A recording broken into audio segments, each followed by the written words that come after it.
샬롬, 이영백 목사입니다. 오늘 하나님의 말씀은 창세기 22장부터 24장까지 묵상하게 되어 있는데요. 오늘 저는 22장 우리가 굉장히 너무나 잘 알고 설교도 많이 듣고 내용도 사실 굉장히 많이 아는 본문입니다. 그래서 어떻게 보면 큰 배경 설명이 필요 없는 본문이죠. 그러나 우리가 실천적으로 이 본문을 정말 직면하고 맞닥뜨리고 경험한다고 생각해 봤을 때는 우리가 조금 많은 무거움을 가지게 되는 본문이기도 합니다. 우리가 명확하게 알고 있는 사실이죠. 바로 가장 소중한 것을 들을 수 있느냐, 그것도 하나님이 주신 선물이라고 생각하는 가장 아름다운 것을 하나님이 원하시지 않는 방식으로 또 우리가 경험했던 하나님, 또 우리가 찬양했던 그 하나님이 정말 이걸 바라실까라는 생각이 들 만큼 모순점을 가지는 방식으로 그것을 드리라고 했을 때 우리는 과연 그렇게 할 수 있는가? 우리의 경험적 상식, 우리의 신앙적 상식, 우리의 어떤 은혜의 상식을 뛰어넘은 어떤 것을 원할 때 우리는 과연 그것을 순종할 수 있는가? 라는 것에 대한 질문이죠. 여러분, 아브라함이 22장에서 자신이 경험했던 모든 경험들을 총동원해서 이해하려고 했다는 어떤 그런 뭐라고 하죠? 신앙적 준비나 어떤 마음의 고백 이런 것들에 대한 부가 설명이 별로 없습니다. 아주 단순하게 하나님이 바치라고 하니 일찍 일어나서 준비하고 여러 가지 상황 가운데서 우리가 생각해 보면 굉장히 이해할 수 없는 건데 그는 그렇게 순종의 삶을 살아요. 근데 중요한 것은 첫 번째로 아브라함이 창세기 22장까지 이삭을 바치기까지의 신앙의 어떤 여행과 큰 흐름상 아브라함이 이삭을 바칠 수 있을 만큼 훈련된 사람이라는 것이 우리가 꼭 기억해야 되는 거죠. 아브라함의 순종도 정말 대단하지만 사실은 아브라함을 순종하게 하실 수 있을 그 어떤 인격적 그리고 뛰어넘어 신앙적 또 순종할 수 있는 아브라함을 아브라함 되게 하신 분이 누구냐면 하나님이라는 겁니다. 지금 말이 약간 좀 그런 이유는 새벽이라는 것도 있지만 혀에 뭐가 나가지고 발음이 잘 안 되는데 죄송합니다. 하여튼 첫 번째가 제일 중요한 사실인데요. 우리는 성경을 하나님 중심으로 봐야 되는 거죠. 뭐 인간은 소중하지 않다 이런 뜻이 아니라 하나님이 아브라함을 어떻게 이렇게 고상하고 아름답게 만드셨는지를 봐야 됩니다.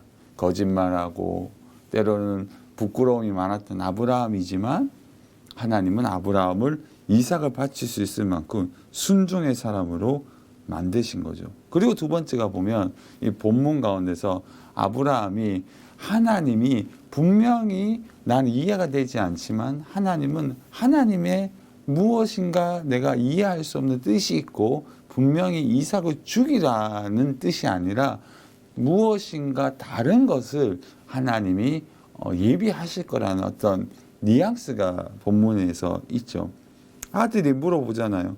어린 양은 어디에 있습니까? 하니까 8절에 보면 아브라함이 이르되 내 아들아 번제할 어린 양은 하나님이 자기를 위하여 친히 준비하시리라.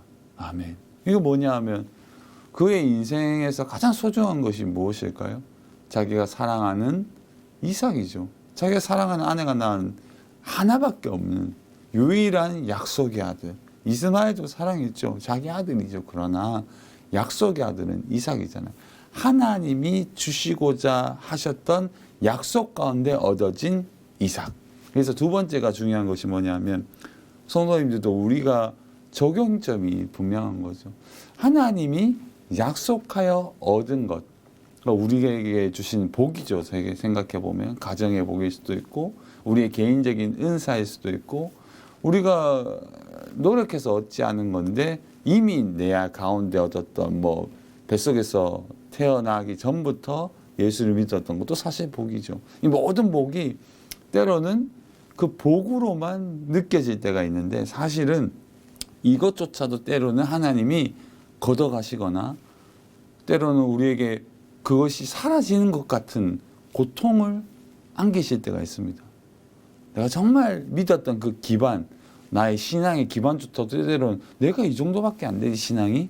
내가 진짜 이 정도밖에 안 됐나라는 어떤 시점이 있을 수 있어요. 그런데 그때 그것조차도 하나님께 내어 맡기고 하나님께 드릴 때 감사할 수 없는 순간 내가 가진 모든 선한 것들이 하나님이 빼앗아 갔을 때 빼앗아 가고자 하시는 것 같을 때조차도 아브라함이 이삭을 바친 것처럼 우리가 하나님께 그것을 내어드리면 하나님은 그것을 사라지게 하시는 것이 아니라 오늘 본문이죠. 14절 아브라함이 그 땅 이름을 여호와 이레라 하였으므로 아브라함이 하나님께 진짜 죽이려고 했을 때 이삭을 하나님이 급한 마음으로 천사를 보내사 막으시고 내가 이제야말로 하나님 나를 경외하는 줄 알았다라고 고백하는 것처럼 16절이죠. 내가 나를 가리켜 맹세하노니 내가 이같이 행하여 내 아들 내 독자도 아끼지 아니하였은즉 이제 진심으로 12절에 하나님 경외하는 줄 알고 다 고백하고 여호와 이레를 아브라함이 고백하며 하나님이 두 번째 아브라함을 불러서 그런 복을 주시는 거죠. 주 안에서 복된 남북의 성도 여러분, 여러분들이 그런 복을 받기를 예수님의 이름으로 축복합니다. 우리가 하나님께 드리면 주님은 그것을 통하여 당신의 약속을 다시 한번 성취하세요.